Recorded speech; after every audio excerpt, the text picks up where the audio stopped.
Tuhan sukacita. Oke, saya akan membawakan renungan pada siang hari ini.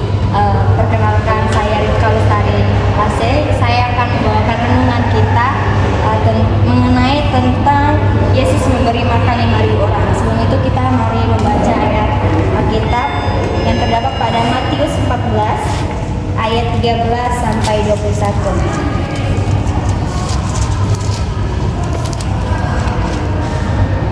Kita akan membacanya bergantian, saya 13, saudara-saudara 14 dan seterusnya.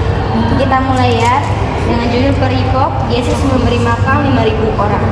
Setelah Yesus mendengar berita itu, menyingkirlah ia dari situ dan hendaklah mengasingkan diri dengan perahu ke tempat yang sunyi. Tetapi orang banyak mendengarnya dan mengikuti dia dengan mengambil jalan darat dari kota-kota mereka. Ketika Yesus mendarat, ia melihat orang banyak yang besar jumlahnya, maka tergeraklah hatinya oleh belas kasihan kepada mereka, dan ia menyembuhkan mereka yang sakit. Menjelang malam, murid-muridnya datang kepadanya dan berkata, "Tempat ini sunyi dan hari sudah mulai malam. Suruhlah orang banyak itu pergi supaya mereka dapat membeli makanan di desa-desa." Tetapi Yesus berkata kepada mereka, "Tidak perlu mereka pergi, kamu harus memberi mereka makan." Jawab mereka, "Yang ada pada kami di sini hanyalah 5 roti dan 2 ikan." Yesus berkata, "Bawalah makanan itu padaku." Lalu disuruhnya orang banyak itu duduk di rumput, dan setelah diambilnya 5 roti dan 2 ikan itu, Yesus menghadap ke langit dan mengucap berkat, lalu memecah-mecahkan roti itu dan memberikannya kepada murid-muridnya, lalu murid-muridnya membagi-bagikannya kepada orang banyak. Dan mereka semuanya makan sampai kenyang. Kemudian orang mengumpulkan potongan-potongan roti yang sisa, 12 bakul penuh. Sama-sama kita baca. Yang itu makan kira-kira 5.000 laki-laki, tidak termasuk perempuan dan anak-anak. Oke, ya firman Tuhan. Jadi semua pasti sudah pada tahu mengenai kisah Tuhan Yesus memberikan 5.000 orang ini ya. Jadi sebelum ayat ini, sebelum perikop ini, terdapat perikop lain yaitu Yohanes Pembaptis dibunuh. Jadi di sini Tuhan Yesus di ayat 13 mengatakan Yesus mendengar berita itu. Jadi berita itu maksudnya ialah Yohanes yang telah dibunuh.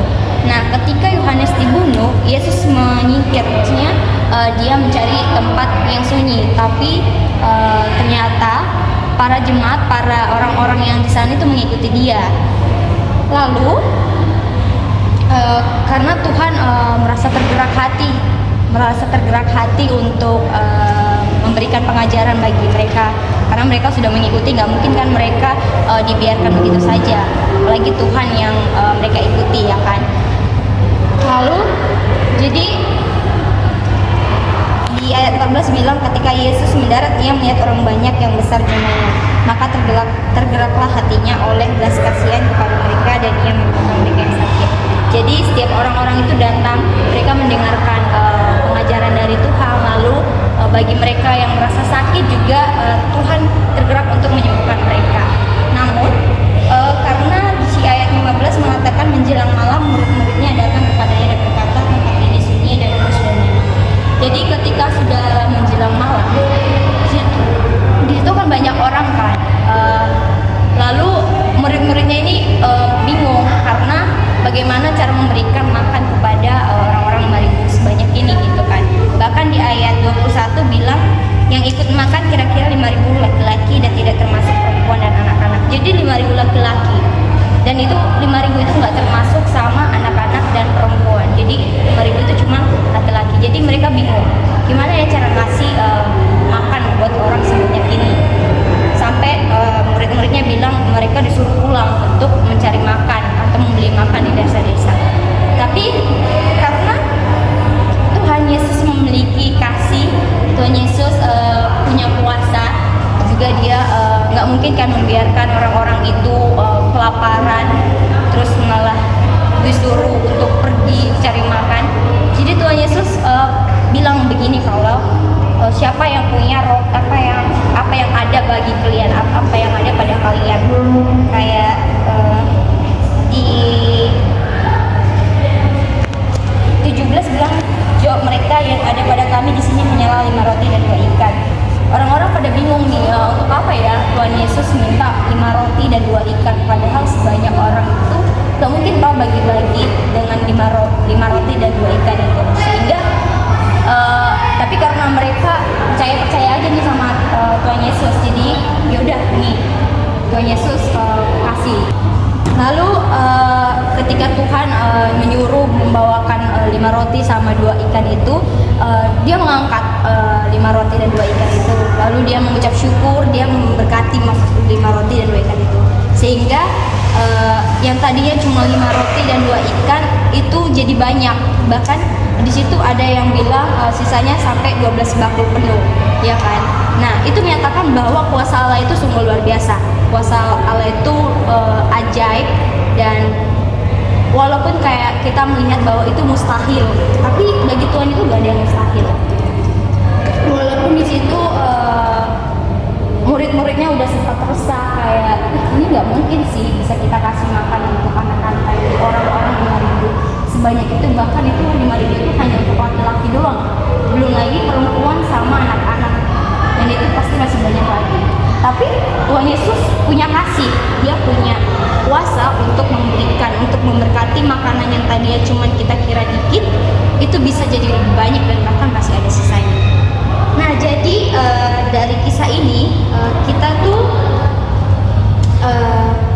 dikasih tahu, disampaikan, diingatkan kembali bahwa walaupun hal yang mustahil bagi kita itu, tapi ternyata bagi Tuhan itu nggak ada yang mustahil. Selain itu, kisah ini menunjukkan bahwa Yesus itu peduli terhadap kebutuhan kita, baik fisik maupun spiritual. Jadi fisiknya itu ketika Tuhan memberikan kita makan yang 5 roti dan 2 ikan, dari 5 roti dan 2 ikan. Lalu juga spiritual kita, ketika sebelum kejadian Tuhan Yesus memberikan 5 roti dan 2 ikan itu kan dia mengajar dulu kan, dia menyembuhkan banyak orang gitu. Dia juga memastikan bahwa orang-orang mendengarkannya merasa diberkati. Jadi Tuhan nggak membiarkan orang-orang ini kan mereka udah effort nih ngikutin Tuhan kemanapun sampai malam, tapi nggak mungkin Tuhan juga membiarkan mereka yang sudah mengikuti dia. Pasti dia akan bakalan setiap orang yang mengikutinya dia akan memberikan kasihnya gitu. Lalu kita juga di sini tahu bahwa kuasa Tuhan Yesus itu ajaib dan berkuasa. Jadi mukjizatnya itu melebihi batas pemahaman manusia dan menunjukkan bahwa dengan iman hal-hal yang tampaknya tidak mungkin bisa terjadi itu terjadi. Seperti yang tadi sudah saya sampaikan bahwa setiap hal yang menurut kita itu tidak mungkin terjadi, mustahil ya, tapi ternyata ketika kita percaya dengan iman kita, Tuhan Yesus pasti mampukan, Tuhan Yesus pasti akan memberikan apa yang kita butuhkan gitu. Di sini juga kita diajarkan bahwa pentingnya memiliki iman meskipun situasi tampak sulit. Jadi kita tuh diajarkan untuk memiliki iman dan percaya kepada Tuhan. Ya, itu kembali lagi dengan hal yang tadi sudah saya sampaikan bahwa kita harus memiliki iman, kita harus percaya kepada Tuhan. Hal-hal yang mustahil itu juga dengan kita percaya dengan Tuhan, dengan kita memiliki iman kepada Tuhan, pasti Tuhan akan memberikan gitu. Lalu aplikasi yang dapat kita terapkan dalam kehidupan kita itu, yang pertama itu kepedulian terhadap sesama. Jadi kita diajak untuk peka terhadap kebutuhan orang di sekitar kita, baik kebutuhan fisik, emosional maupun spiritual. Menawarkan bantuan kepada mereka yang membutuhkan adalah cara nyata untuk menunjukkan kasih. Seperti Tuhan Yesus tadi, walaupun tadi para murid gak peka nih, maksudnya kayak mereka malah nyuruh mereka pergi ya, tapi Tuhan Yesus peka terhadap kebutuhan mereka. Jadi kita diajarkan untuk bisa peka terhadap orang lain gitu. Lalu aplikasi yang kedua yaitu mengandalkan iman. Ketika menghadapi tantangan, kita dapat belajar untuk mempercayai bahwa dengan iman, situasi yang sulit bisa berubah menjadi kesempatan untuk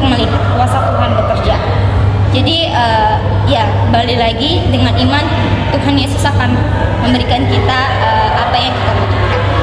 Lalu keterlibatan dalam pelayanan.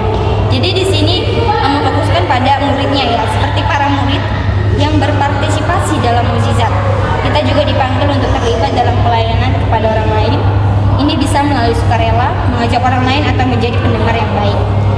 Lalu aplikasi yang dapat kita terapkan yaitu keterlibatan kita dalam pelayanan. Jadi dari poin aplikasi pertama tadi, kepedulian terhadap sesama, itu juga hampir sama dengan poin yang ketiga ini, keterlibatan dalam pelayanan. Jadi kita itu harus bisa menjadi bagian murid Tuhan yang bisa melayani setiap orang yang membutuhkan.